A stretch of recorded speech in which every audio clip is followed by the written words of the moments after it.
Hello, everyone. Welcome to EASI Ag Talk here in Effingham, Illinois at Epic Ag Solutions. Today we've got Tom Uthell with us, the founder and CEO of Epic Ag Solutions. Welcome, Tom. Thank you for having me. Of course. So tell us a little bit about yourself and a little bit about Epic Ag Solutions. Tom Uthell.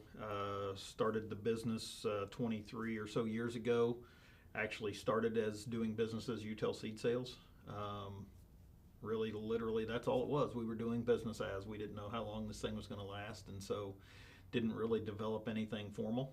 And so about 3 years ago, so after being in business 20 years, we decided to, I guess, grow up and become a business and formed a corporation under the advisement of our CPA at the time. He'd been on me for a few years to do it, and so we felt the need to do that. And the biggest thing, I think,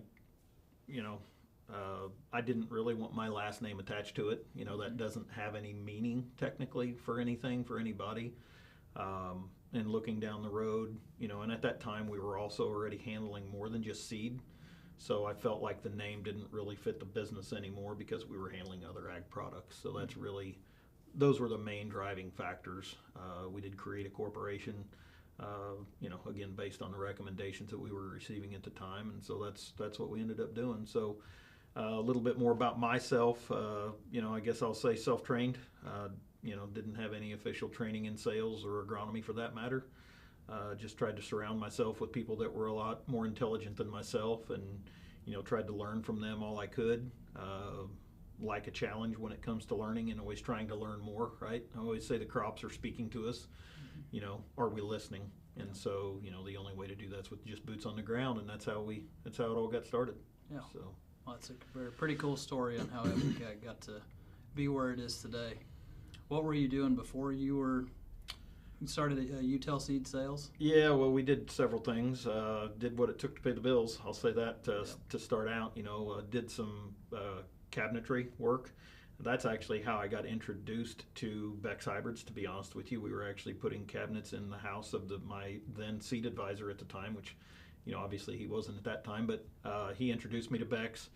He was a very good salesman and wanted to make sure that as I was working in the cabinet shop, we were trying Beck's products, and so we had some really good luck with a couple of their hybrids for 2 years in a row, to be honest with you. And we'd put cabinets in another one of his houses, and he actually told me that they were looking for dealers. And I told him I'd never sold anything before in my life, and he said, "Why don't you come over to the main office and meet the people?" And so I agreed to go, and we took a tour. And to be honest, I met Lee Rulin at the time. He was, the sales lead or the marketing manager for the company. And then I got to meet Sonny as well. And, I told them both I didn't know if I could be able to sell a Eskimo pair of gloves. And Lee told me just keep smiling. So it felt like home from the get-go, to be honest with you, when I walked in the front door. Just a lot of good people, and still are today. Just a lot of like-minded people. Mm-hmm. And so I did become a dealer, and that's kind of that part. But prior, I built cabinets, built houses, did plumbing for a local business, and so done a lot of things.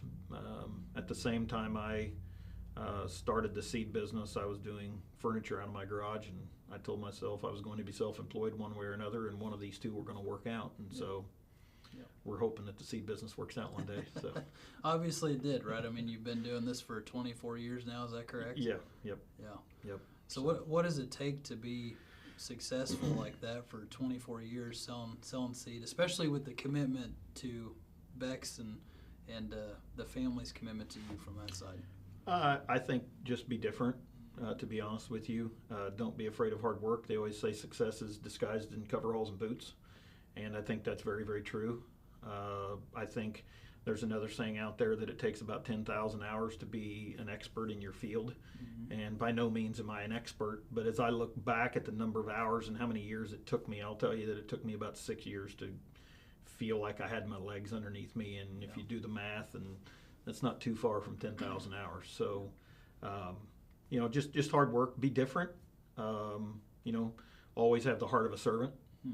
I don't have a business without customers, and neither does Beck's Hybrids, right? And so that's probably, I guess, our common theme and common thread, and just we're here to serve people, because that's what makes the world go around.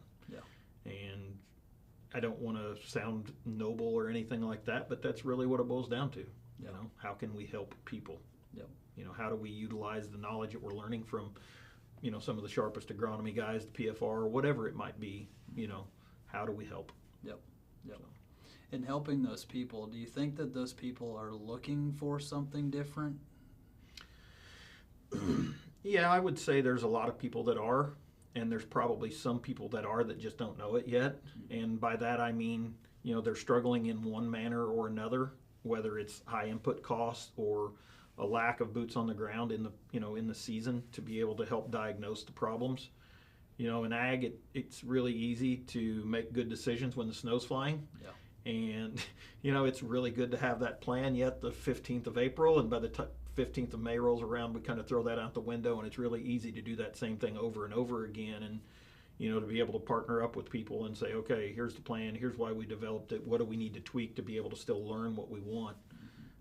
That's a very complicated process, you know, and not to put a sense of urgency on it, but, you know, the old saying is, again, that we have, you know, every farmer has about 40 seasons to be able to try his hand at it. And so that's not a real long period of time to be able to make changes, and those changes are hard to do on a farm, and it's really hard to know what works and what doesn't based on all the different weather conditions, you know, at the end of the day. And so, again, those are all things. It's not about products, and it's not really about what works. It's about why it worked or didn't work, more importantly. You know, so did we spend this money foolishly, or was it spent wisely? Maybe we missed the timing. Maybe we missed a rainfall. Really doesn't matter, but being able to dig into the why is the most important piece to find success, I guess, or to achieve success. Yeah, yep, that's for sure. And that's not easy. You know, it's really easy just to say that didn't work and I don't want to do it again. Mm-hmm. You know, but that attitude gives us an opportunity to miss, you know, further opportunity to say, well, okay, let's tweak the application timing or the rate or whatever the case might be, or maybe we do need to kick it out and try something different. Yep. You know? And a lot of times it's not about spending more money, it's just about doing it a little bit differently. Yeah. You know? Yep. Or maybe using a different product, possibly. Yeah. So as the ag market continues to change every single year, you know, every year's different, and you know, all the farmers like to ask, well, what kind of guarantee can I get? But how does Epic Ag continue to differentiate year in and year out when working with growers in the area? You just got to keep bringing new products. I guess I'll know the why, but you got to keep bringing new products. And I've said it 6 or 8 years ago. You know, I said, and this is no offense to Beck's or any other companies that sell seed or do any breeding of germplasm or anything like that. I said 6 or 8 years ago that I didn't think the next yield boost we get were going to come from, you know, from hybrids, because if you look at it, we're not actually maximizing what that hybrid's potential is fully now, you know, on corn, and I'll say that on soybean varieties as well. So I said then I felt like the biological side, you know, and being able to feed the soil and knowing what that plant needs, and again listening to it throughout the season, is going to be where the next yield bump or jump is going to happen. And so there's a lot of products out there on the market, and we tried to pride ourselves, you know, on always being on the cutting edge. And I'll be honest with you, at times we've been on the bleeding edge, right? Where we've been out too far out there, and there's products out there that maybe needed to tweak a timing or do a little bit better job of making a recommendation, whatever that case might be. But we've been on that cutting edge. You know, humics and humates are something that we've been at for 6 or 8 years, 10 years maybe. I know we've used it on my own farm for 9, I think. And so, you know, they're finally starting to catch wind. Fulvic acid is the exact same way. There's a lot of different adjuvants that we've been utilizing for quite some time. And so it's just, there's a lot of products out there, and there's a lot of different go-to-market strategies. We like to deal with the owners of the companies that we represent products for. That's a big piece, you know, because it's people buy from people. And so we love it when the owners come in the office in the conference room here, and we can develop that relationship with them. That's very crucial to knowing what their mission is and what their goals are. And so when they align with ours, it just makes it a very good synergistic relationship. Yeah. With the different products that you've kind of brought into Epic Ag Solutions and working with the owners of the companies and then obviously the local reps, How well have your growers that you work with every single day adapted to bringing in kind of those newer products, new technologies, those kind of things? I'll say fairly well. To be fair to everybody, I think not everybody's set up to be able to handle every one of those, right? Whether it's liquid on the planter or whatever the case might be. And I think a lot of companies are now starting to identify that, hey, not everybody's got liquid, so that's going to knock us down of X amount of acres. So how do we utilize this product in maybe a dry form, or how do we achieve an application at the right time and still get a yield bump that everybody expects and deserves? And so I think companies are really starting to get a better handle on how do we go to market to be able to cover more acres. And that's not to make it sound like a sales pitch, but how do we make it effective for more people, right? And that then in turn I think helps develop better products, because those companies have a little bit more money for R&D to be able to keep bringing new products to the forefront. Yeah. Because there's a lot of things out there, and I think there's just a lot more knowledge. I always kind of say, do we know what we know, or do we just think we know it?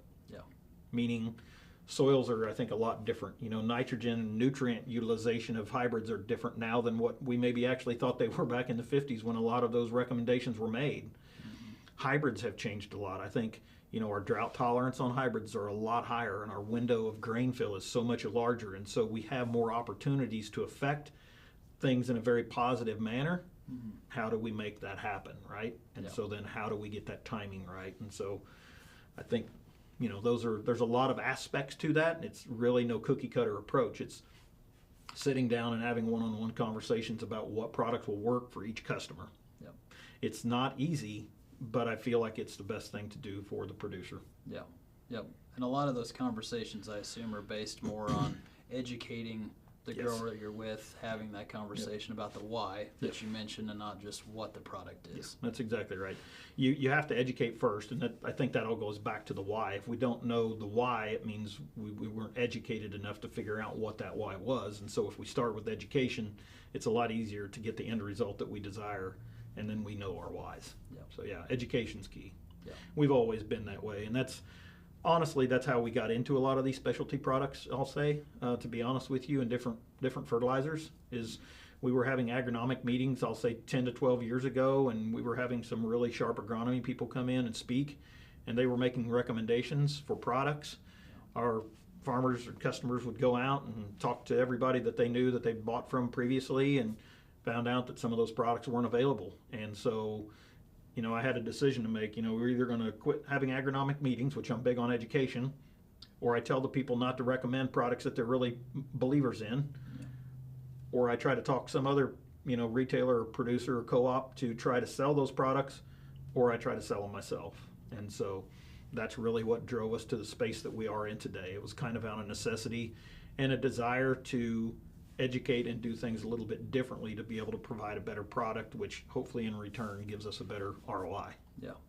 For our farmers. Yeah, and obviously going into this year with commodity prices the way they are, that's been a pretty big hot topic, is ROI and which products we should and shouldn't be using.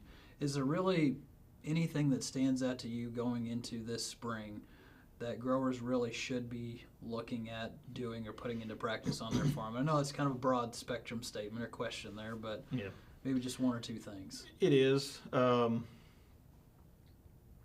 There's several things that I'm passionate about. I'll say probably the easiest one I think is, and it's the one that's always overlooked, and we've kind of been on this kick for, I'll say 4 to 5 years now, but pH of the water in the sprayer. Is probably the easiest one, and it's been published. Probably it's not the information isn't spread quite as well as it should be, right? It's not shared as well as it should be, but we know the pH of the products, whether it's herbicide or insecticides or fungicide. We know what the desired, the optimum rate or the optimum level of pH is in our water, but so many times it's not talked about, and it's finally starting to get some traction. And again, we've been at that for a while, and we have done a poor job of advertising that ourselves. But that's probably the largest one. It's the cheapest thing you'll have in the tank, and it's yet the most important, and it's the one that doesn't receive enough attention.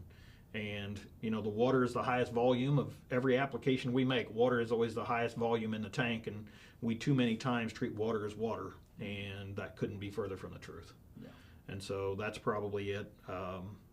Starter fertilizers we've been down that road, and they're not going to work for everybody. But it depends on what is your application and what are you utilizing it for, right? No different than having a sports car or having a four-wheel drive truck. They'll both get you where you want to be.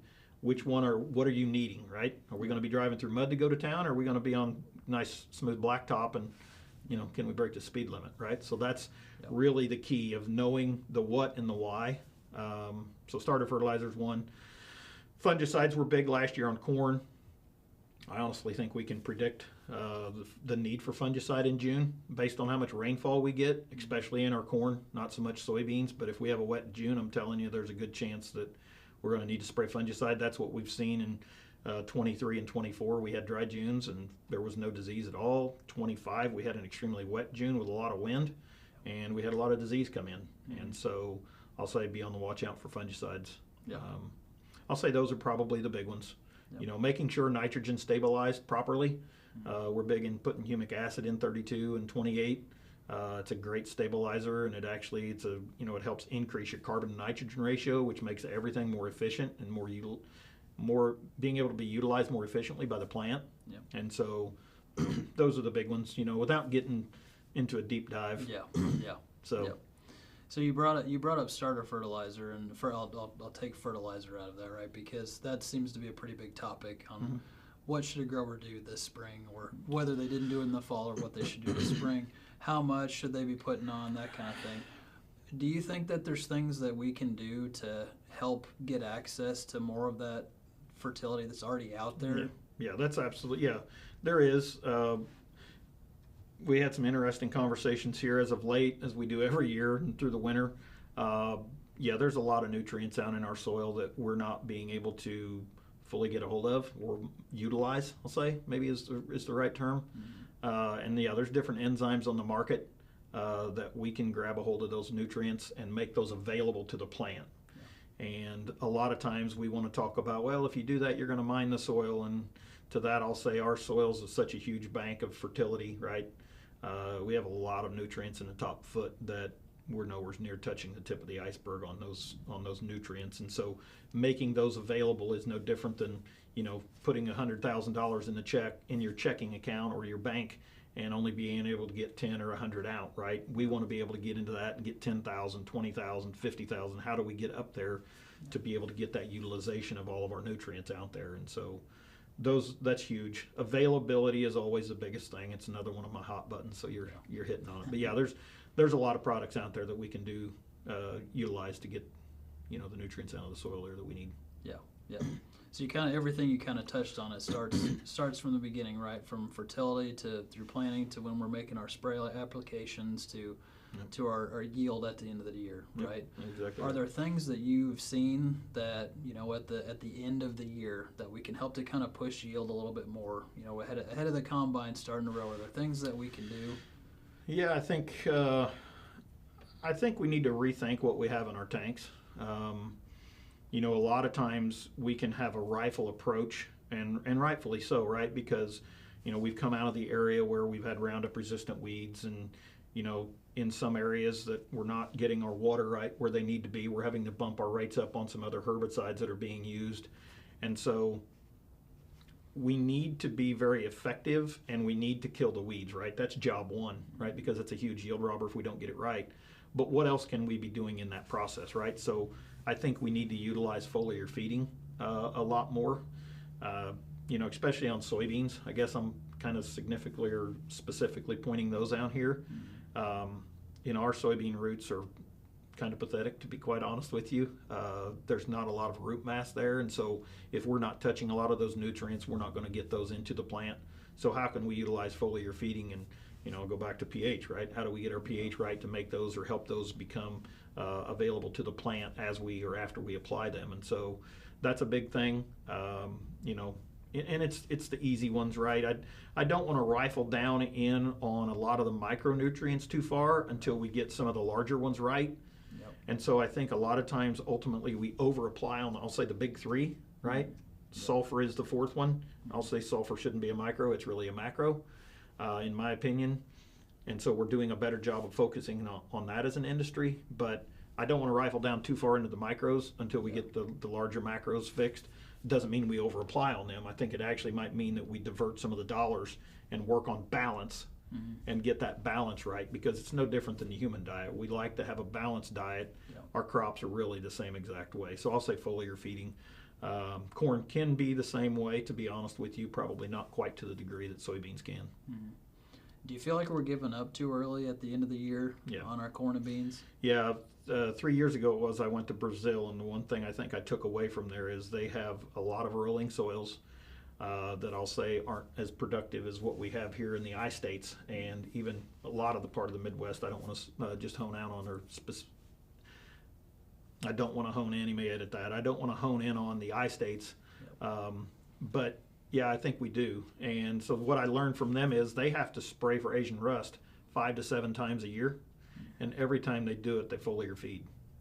And where we were at, they were raising 85 bushel soybeans on fields that really shouldn't be able to raise 85 bushel soybeans. So my takeaway there was we need to foliar feed more. And so, and I know that it's really easy at the 4th of July, we want to shut the sprayer off because we've been at it for who knows how long, right? We may have been at it for 3 months already at that time.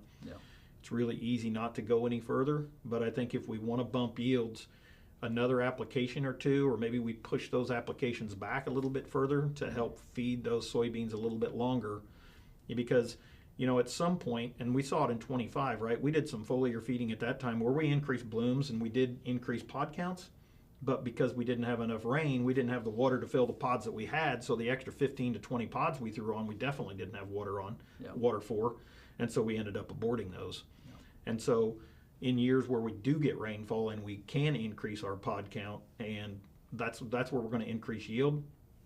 If we don't do it in pod count, we can still do it in bean size, right? Because that is a big key indicator, no different than corn, right? The bigger the kernel, the higher the yield, and so that's where we need to be focusing on soybeans as well, in my opinion. And it's one of those things where you got to continue through the year, seeing how the year's going and what you can do to help to mitigate stress, but also help to improve yield. And I want to come back to talking a little bit about Epic Ag and how that kind of correlates, right? I mean, you started Epic Ag Solutions or Uthell Seed Sales 24 years ago. You planted that seed, you fertilized it, and it grew to where it is today. So as you continue to grow Epic Ag Solutions, how do you see that going into the future? How are you going to continue to grow and help your growers the way that you've continued to be successful and been successful at helping your growers? Oh, we just stay on the cutting edge, right? I mean, that's what we need to do, and boots on the ground. It's hard to make recommendations from an office and do them right. And so getting out in the field and making that plan. And these don't need to be extra expenses. That's not the idea here. The idea is to develop a plan, again, when the snow flies, right? But we need to have an A, B, and a C plan, but we also need to make sure that each one of those is actually something that we can implement, right? We don't need to have a pie-in-the-sky attitude on plan A and a half of those on plan B, right? And then default to plan C, which is what we've always done. We need to make sure that these are executable, and how are we going to do that? But most importantly, we need to be looking at the financial side of this. We don't need to blow the bank on these extra products, right? They can be a supplement, and they can be the main piece of our puzzle, right, if we do it right.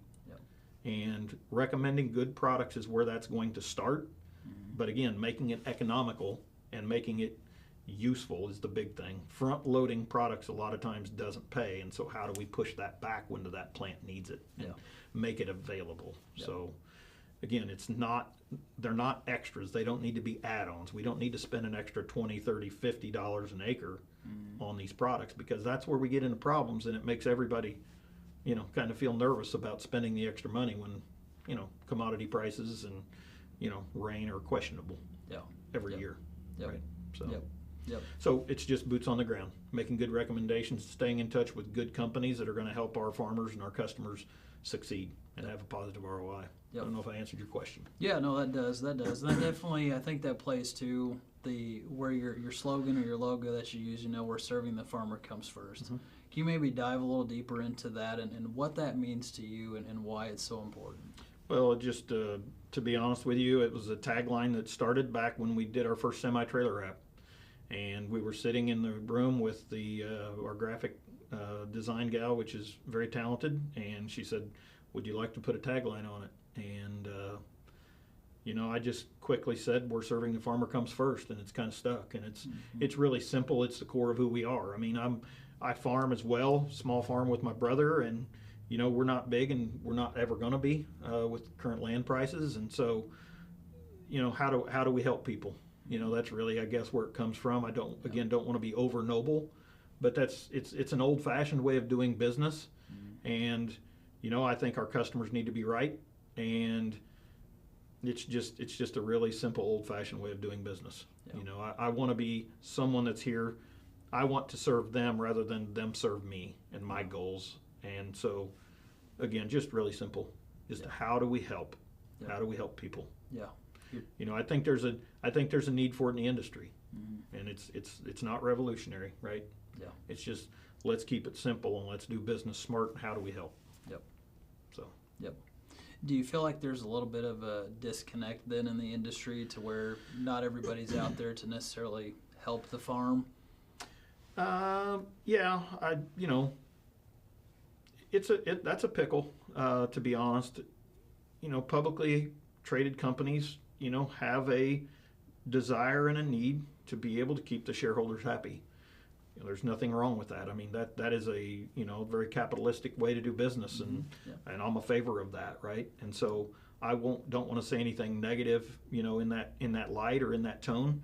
But at the end of the day, that's not really the business model we subscribe to. We don't have outside funding. This has been a self-funded business from day one, and that's a lot of times that growth is slow, right? We don't hire 6 employees at a time, and we don't buy 10 new pickup trucks at all at one time. We do it slow, but I think slow and steady is what wins the race. Yeah. At times we can maybe grab more market share than we have on certain things, but at the end of the day, if we're doing that and we're not serving the people that we already have, then that's not serving that farmer first, right? Yeah. And so, yeah, the corporate side of it all, there can become a little bit of a disconnect when we don't know who our customer is, right? When we're focusing on keeping the shareholders happy, which is a necessity, and keeping our customers happy, sometimes those can be a little bit disconnected. So, and again, that's no harm, no foul. It's not the way we align, and there's no harm in either business. So, I think there's a lot to be said about the way that you've built Epic Ag to where it is today, and you've done it by helping people, right? It's been coming to them hat in hand, saying how can I help you? Whether that's selling them seeds, selling them chemicals, whatever it is, or it's just helping connect dots. Is that fair? Yeah, that's fair. I mean, I'm standing on the shoulders of everybody before me, right? I've had a lot of help. I mentioned the agronomy people that have helped me learn, and I'm still learning, right? I'm by nowhere near the sharpest agronomist around, and so I'm still learning. And so I think that's where the power is at. So how we've learned from other people, so how can other people learn from us? And then then it goes another level and another level and another level. And so how do we just become better all the time? Again, I don't want to be over noble. It's really simple and it's old fashioned, but that's really what it amounts to. So yeah, we just want to help. Yeah. And so, we can always do a better job. That's probably the first thing I'll say.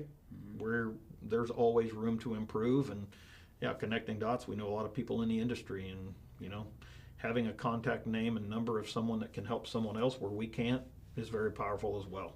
Yeah. And we don't want anything for those things, right? That's just, again, we've had other people help us, and so how do we pay it forward? Yep. So pretty simple. Yeah. Yeah. Well, like I said, there's a lot to be said to that, and how you've done it, and you've been here for 24 years now. And seeing that success, and so there's a lot to be said to that. Yeah, well, thank you. Of course. So. Is there any other wisdom you wish to impart on us here today? No, I just challenge everybody, I think, to make sure that we're operating as efficiently as we can. And a lot of times we look at, our cost of production and say, is that the most efficient and most economical that we can be. And so it kind of goes back to my point earlier of, I don't think we need to spend more money. And I know we can always cut costs, but how do we make every dollar that we spend more effective? Yeah. You know, whether it's split shotting nitrogen, right, with Beck's PFR, there's a boatload of data in that book. I always tell people it may not tell you exactly what to do, but it might help you figure out what not to do, right? So we don't make a mistake that's happened in the industry. Why do we need to go down that road? How can we learn from it, tweak it to make it work for our operation? So that's probably an underutilized book, to be honest with you. Is everything that's in there going to work on your farm every year? No, it won't. But again, that's where we take that deep dive. So spend a dollar wisely, and how do we do it more effectively? Yeah. You know, and is it timing or is it means of application? And, you know, the other thing is, you know, I hope that we can get the youth in agriculture. I hope there's enough money and ROI in the industry that we can bring the youth back into this, because we're seeing it now with a lot of our customers that, you know, good help is hard to find, as the old saying goes. And so I never thought, you know, 10 years ago that the ag industry would ever have problems finding help, because what kid doesn't want to drive equipment, right? Yep. And I know there's more to farming than that, but we're seeing it. And so I hope that we can, you know, squeak out enough of a living, I guess, to help bring the youth back in and turn it over to them when they're ready to grab a hold of it. And so that's probably one of the things that I'm becoming more passionate about all the time, because that's how we pay it forward, right? We all got here somehow. Yep. And so if someone didn't give us an opportunity, we wouldn't be here today. So that's probably a large one for me. Yeah. So. Yep. And that's understandable. I mean, there is definitely a transition taking place in the ag market right now of farms turning over, and younger generation not being able to come back just with the way the economy is and everything. So yeah, it's definitely important to start to integrate the youth into the farming operation. Yeah, and it's extremely tough to do with land prices the way it is and commodity prices the way they are, right? We're kind of the you know, opposite ends of the spectrum, and so, you know, we may have to do our youth some favors when it comes to that respect, and just say, you know, I've had a good ride. Let's try to help them out. You know, pay it forward again. Yep, that's right. How can we allow them, and how do we help them get up on our shoulders and stand up there and go knock it out of the park? Mm-hmm. So. Yep, that's understandable. Well, I thank you for coming today for the EASI Ag Talk podcast. Thank you. Appreciate the opportunity to get to know a little bit more about yourself and Epic Ag, and just some of the things that you guys are doing and working on to be different, to help your customers be successful, to help bring them a better ROI for their operation. So appreciate you being here today. Yeah, thank you. Appreciate the questions, and look forward to doing more. Yep. So, thank you. You're welcome. Thank you.